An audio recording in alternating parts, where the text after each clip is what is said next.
Hello friends, this is Kapil. आज का हमारा टॉपिक है प्राणाहुति का महत्व, जो कि हार्टफुलनेस इंस्टीट्यूट की बुक रामचंद्र की संपूर्ण कृतियाँ भाग 4 का पहला चैप्टर है। तो आइए शुरू करते हैं। प्राणाहुति का महत्व। महान व्यक्तियों का जन्म कोई आकस्मिक घटना नहीं होती। स्वामी विवेकानंद कहते हैं, जब सारी दुनिया बड़ी उम्मीद से उनकी प्रतीक्षा करती है, तब वे अवतरित होते हैं। संत आते हैं, अपना काम करके चले जाते हैं। कुदरत का यही नियम है। भारतवर्ष, जो कि हमेशा से आध्यात्मिकता का घर रहा है, सदियों पुरानी योग प्रणाली को भूलकर अंधकार में अपनी राह टटोल रहा था। ठोस भौतिकता ने सूक्ष्म आध्यात्मिकता की जगह ले ली थी। अज्ञानता के काले बादल सर्वत्र मंडरा रहे थे। यौगिक प्राणाहुति हमारे लिए एक अनजान वस्तु बन गई थी। इस स्थिति में जब आध्यात्मिकता निसहाय होकर लड़खड़ा रही थी, समस्त मानव जाति के उत्थान के लिए, इस परिस्थिति को संभालने के लिए किसी महान विभूति की प्रबल आवश्यकता थी। ऐसे समय में प्रकृति की शक्ति भारतवर्ष के उत्तर प्रदेश के फतेहगढ़ में समर्थ गुरु श्री महात्मा रामचंद्र जी महाराज के रूप में अवतरित हुई। इस विशिष्ट आध्यात्मिक प्रतिभा का जन्म 2 फरवरी 1873 1873 को बसंत पंचमी के दिन एक प्रतिष्ठित परिवार में हुआ। उन्होंने आध्यात्मिकता के विशाल क्षेत्र में खोज की और योग की प्राचीन प्रणाली को विकसित कर प्रस्तुत किया, जिसके फलस्वरूप आज प्रत्येक आत्मा के लिए इसको समझना सरल हो गया है और अच्छे खासे समय की भी बचत हो गई है।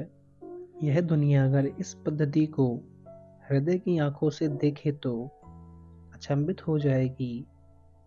साक्षात्कार अब काफ़ी आसान हो गया है। इसके बारे में जो पुरानी मान्यता थी कि यह अत्यंत कठिन है, अब इसका हल मिल चुका है।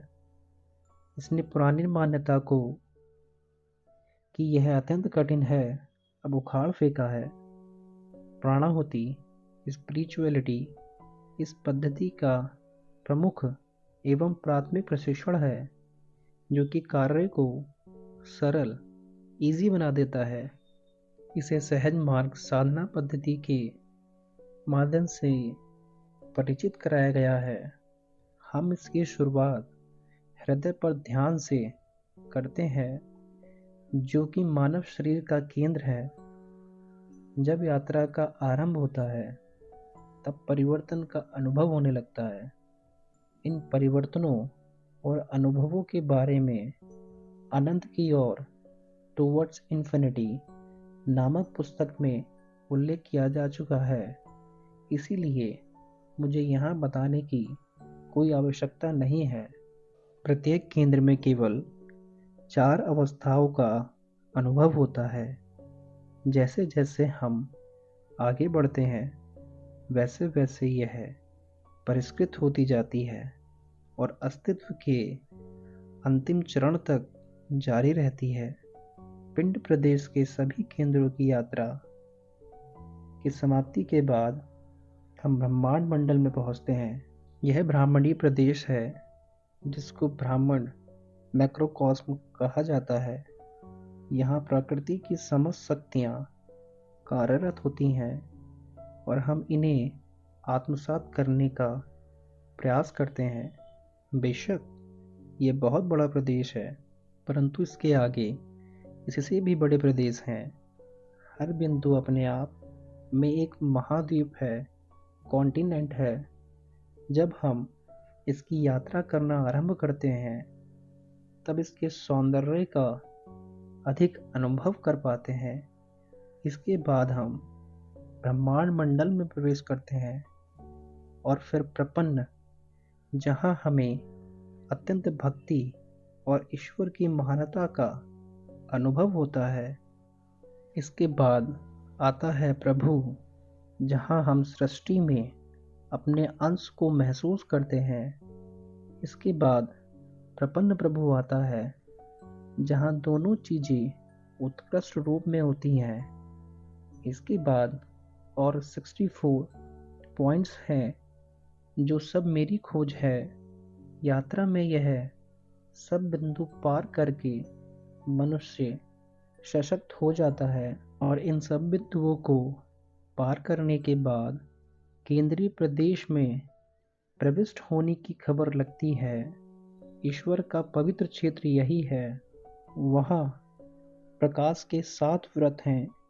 जैसा कि मैंने पाया है, अगर हमें किसी प्रकार से सर्वोत्तम क्षमता वाले गुरु मिल जाएं, तब हम सारे चक्रों को पार करने के लिए आगे बढ़ते हैं। फिर भी कार्य समाप्त नहीं होता है। प्रकाश के सारे व्रतों को पार करने के बाद अभ्यासी समस्त ब्रह्मांड में अपना फैलाव महसूस करने लगता है। तब ईश्वरीय ज्ञान की अवस्था आती है। फिर भी कार्य समाप्त नहीं होता है। प्रकाश के सारे व्रतों को पार करने के बाद अभ्यासी समस्त ब्रह्मांड में अपना फैलाव महसूस करने लगता है। तब ईश्वरीय ज्ञान की अवस्था आती है, जिसके बाद ही हमें परमात्मा की झलक का अनुभव होता है। अंत में ब्रह्मा में लय अवस्था का प्रारंभ होता है। इस अवस्था में जीवन की समस्या का पूर्ण रूप से समाधान हो जाता है। यह व्रत हमारी समस्त आध्यात्मिक क्रियाओं का अंतिम व्रत है, परंतु इस चीज का अंत कभी नहीं होता। क्रम को पूरा करने के लिए हमारे तैराकी की शुरुआत अनंत में आरंभ होती है। इस बात का उल्लेख मैं करना चाहूँगा कि वास्तविकता की तरफ बढ़ने के दौरान अवश्य ही एक उच्चतर बिंदु पर शरीर के अणु अपने आप को ऊर्जा में परिवर्तित करना आरंभ कर देते हैं, और वह ऊर्जा उसके परम में परिवर्तित होने लगती है। इस तरह संपूर्ण प्रणाली पूर्ण रूप से दिव्य हो जाती है और मनुष्य ओजस्वी हो जाता है। ऐसे ही कुछ और आर्टिकल्स को मेरी आवाज़ में सुनने के लिए आप द प्लिंथ चैनल को सब्सक्राइब कर सकते हैं। And please do share it and like it.